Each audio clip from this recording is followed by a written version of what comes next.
तो hello friends, रोज की तरह आज भी हमारे प्यारे से इस यूट्यूब चैनल आरसीएम क्लास में स्वागत करते हैं आपका, आप सभी का। तो चलिए देखते हैं chapter number 3 class 10th mathematics गणित का जो एनसीईआरटी सॉल्यूशन है। उससे पहले मैं चैप्टर नंबर 3 का ऑल कॉन्सेप्ट क्लियर करना चाहता हूं, जिससे आपको हल करने में कोई दिक्कत नहीं होनी चाहिए। तो चलिए स्टार्ट करते हैं। सबसे पहले जानेंगे चैप्टर का नाम, दो चर वाले रैखिक समीकरण युग्म। इसमें नाम से ही पता चल रहा है इसमें कितने चर का बात किया हुआ है, दो चर। यहाँ पे साफ साफ लिखा हुआ दो चर वाले रैखिक समीकरण युग्म, दो चर के बारे में बात किया हुआ है। तो सबसे पहले जानेंगे परिभाषा, यानी कि दो चर वाले रैखिक समीकरण कहते किसको हैं। तो हम यहाँ पे साफ साफ लिखे हैं कि दो चर वाले रैखिक समीकरण वह समीकरण होता है जिसमें दो चर यानी कि कौन कौन से होते हैं, एक्स एवं वाई होते हैं। ठीक है, जिसमें कितने चर, दो चर होते हैं।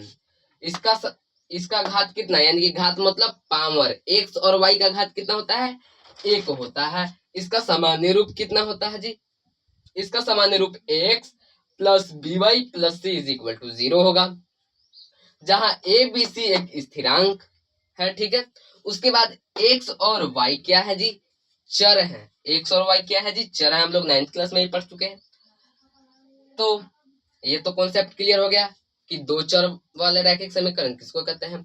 आप आंख मूंद कर बोल दीजिएगा, कोई पूछेगा कि जिस समीकरण में दो चर एक्स और वाई हो और एक्स और वाई का घात यानी कि पावर एक हो, उसे हम दो चर वाले रैखिक समीकरण कहते हैं। कोई भी सवाल पूछेगा तो चैप्टर का नाम पूछता है सबसे ज्यादा। बेसिकली इस सब के बारे में जानना बहुत ही आवश्यक होते हैं, बेसिक कॉन्सेप्ट। इसीलिए मैं इस वीडियो को लाया हूं। तो अंत तक बने रहें, बीच में वीडियो स्किप न करें ताकि आपको सॉल्यूशन करने में कोई दिक्कत हो। ठीक है, तो चलिए अगला पॉइंट देखते हैं क्या, ग्राफीय विधि।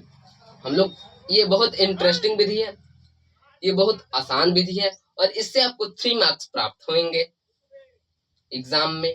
और एग्जामिनर इसको अच्छी तरीके से चेक करता है, क्योंकि एक आपको एग्जाम में ग्राफ कॉपी मिलेगा, उसमें आपको अच्छी तरीके से ग्राफ बनाना है। सॉल्यूशन तो इसमें करना ही नहीं, ग्राफ पर ही आपको 3 मार्क्स मिलता है। ठीक है, तो ग्राफीय विधि किसको कहते हैं सबसे पहले जानेंगे। हर रैखिक समीकरण का ग्राफ एक सीधी रेखा होता है। आप जान लीजिए, एमसीक्यू में पूछ सकता है कि हर रैखिक समीकरण का ग्राफ कैसा होता है। तो आप बोल सकते हैं, इस वीडियो को देख चुके हैं जो स्टूडेंट, वो बोल सकते हैं कि वो क्या होता है, रैखिक समीकरण का जो ग्राफ होता है वो एक स्ट्रेट लाइन होता है, यानी कि सीधी रेखा होता है। जब दो रेखाएं बनते हैं, जब आप ग्राफ बनाइएगा, दो चर वाले रैखिक समीकरण बोला है ना, तो समीकरण दो दिए हुए रहेंगे तो दो ग्राफ बने होंगे, यानी कि दो रेखा बनेंगे। वे रेखा जहां पे मिलते हैं, मान लीजिए एक रेखा ऐसे गया ग्राफ में, एक रेखा ऐसे गया, तो यहाँ पे हमारा जो रेखा मिला यही क्या है, हमारा सॉल्यूशन है। और यहाँ पे एक्स और वाई का मान हम लोग लिख देंगे नीचे में, तो हमारा सॉल्यूशन वहीं तक हो जाएगा। ठीक है, वही लिखा हुआ। उसके बाद हल की स्थिति जानेंगे। आप लोग 9th क्लास में पढ़ते थे और पढ़े भी होंगे, और 10th में पढ़ना है। एमसीक्यू से बहुत पूछता है, कोई सवाल दे देगा, समीकरण दे देगा और उसका पूछेगा कि इसको बताओ कि इसमें इसका कितने हल होंगे, एक हल होंगे, अनंत हल होंगे, कोई हल नहीं होंगे, या इनमें से कोई नहीं होंगे। तो सबसे पहले कॉन्सेप्ट क्लियर रहेगा आपका, तो आप आसानी से बता सकते हैं एमसीक्यू। तो इससे 3 एमसीक्यू पक्का आएंगे, इन तीनों में से 3 में से 2 एमसीक्यू पक्का आते हैं। तो चलिए क्या है एकमात्र हल, यानी कि एक हल। कोई भी समीकरण का कब हम जानेंगे कि एक हल होगा जी, तो सबसे पहले फॉर्मूला के बेसिक्स पे देखेंगे। तो a1 a2 is not b1 b2, यानी कि a1 a2 इज नॉट, यानी कि बराबर नहीं होगा किसके, b1 b2 के बराबर होगा नहीं होगा, बाई b1 बाई b2 के बराबर नहीं होगा। ठीक है, और एक तो ये विधि है और एक ग्राफीय विधि है। ये तो एमसीक्यू वाला विधि है। और मान लीजिए सवाल में बोल दिया, कभी भी जैक बोर्ड का दिमाग घसक सकता है, बोलेगा कि पूरी तरीके से चेक करके बताइए कि यह समीकरण के एक हल कैसे हैं। तो आप ग्राफी विधि से हल कर सकते हैं।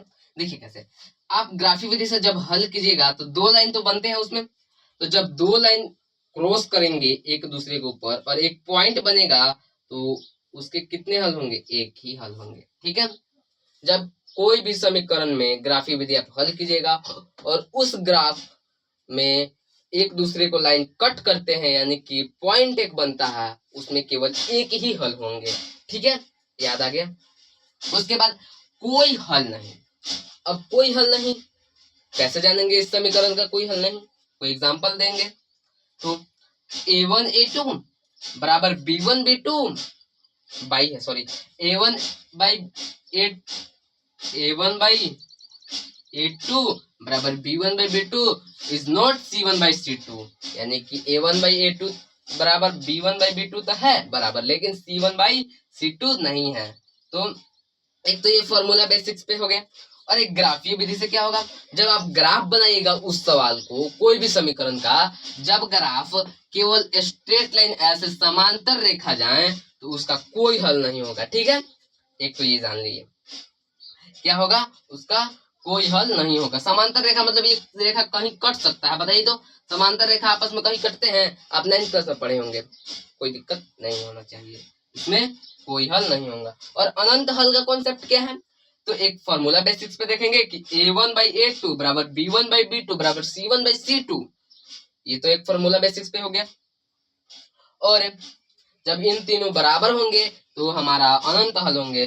और जब हमको ग्राफ देखकर बताना होगा तो कैसे बताएंगे? तो देखिए, जब किसी समीकरण को हल करेंगे और हमारे द्वारा एक ही स्ट्रेट लाइन आएगा तो क्या होगा जी? हमारा वो होगा अनंत हल। और एक स्ट्रेट लाइन मतलब सीधी रेखा पहले से ही एग्जिस्ट करेगा, यानी कि एक्स एक्सिस होगा या तो वाई एक्सिस होगा। ठीक है, और हमारे द्वारा एक ही स्ट्रेट लाइन खींचा जाएगा तो उसका हम अनंत हल कह सकते हैं। तो अगले वीडियो में हम लोग बात करेंगे, ग्राफी विधि को हल करके दिखाएंगे और प्रतिस्थापन विधि के बारे में जानेंगे, विलोपन विधि के बारे में जानेंगे और बीज गुणन विधि के बारे में जानेंगे। तो ये वीडियो यहीं तक। यदि इस चैनल पे नए हैं तो चैनल को सब्सक्राइब कीजिए, लाइक कीजिए और शेयर कीजिए, और अपने दोस्तों के पास जरूर शेयर कीजिएगा और कमेंट कीजिएगा कि आपको यह कंटेंट कैसा लगा, आपको यह जो कॉन्सेप्ट क्लियर वाला क्लास था कैसा लगा। और जैसा लगा आप कमेंट कीजिए, इससे बेहतरीन आपको मैं कंटेंट प्रोवाइड करने की कोशिश, पूरे प्रयास में रहूंगा। तो चलिए मिलते हैं अगले वीडियो में, तब तक के लिए जय हिंद जय भारत साथियों। एक लाइक और एक सब्सक्राइब से आप और हमारा फैमिली बहुत ही बड़ा हो सकता है, यूट्यूब फैमिली। तो एक सब्सक्राइब करके जाइएगा। तब तक के लिए मिलते हैं अगले वीडियो में। जय हिंद जय भारत साथियों।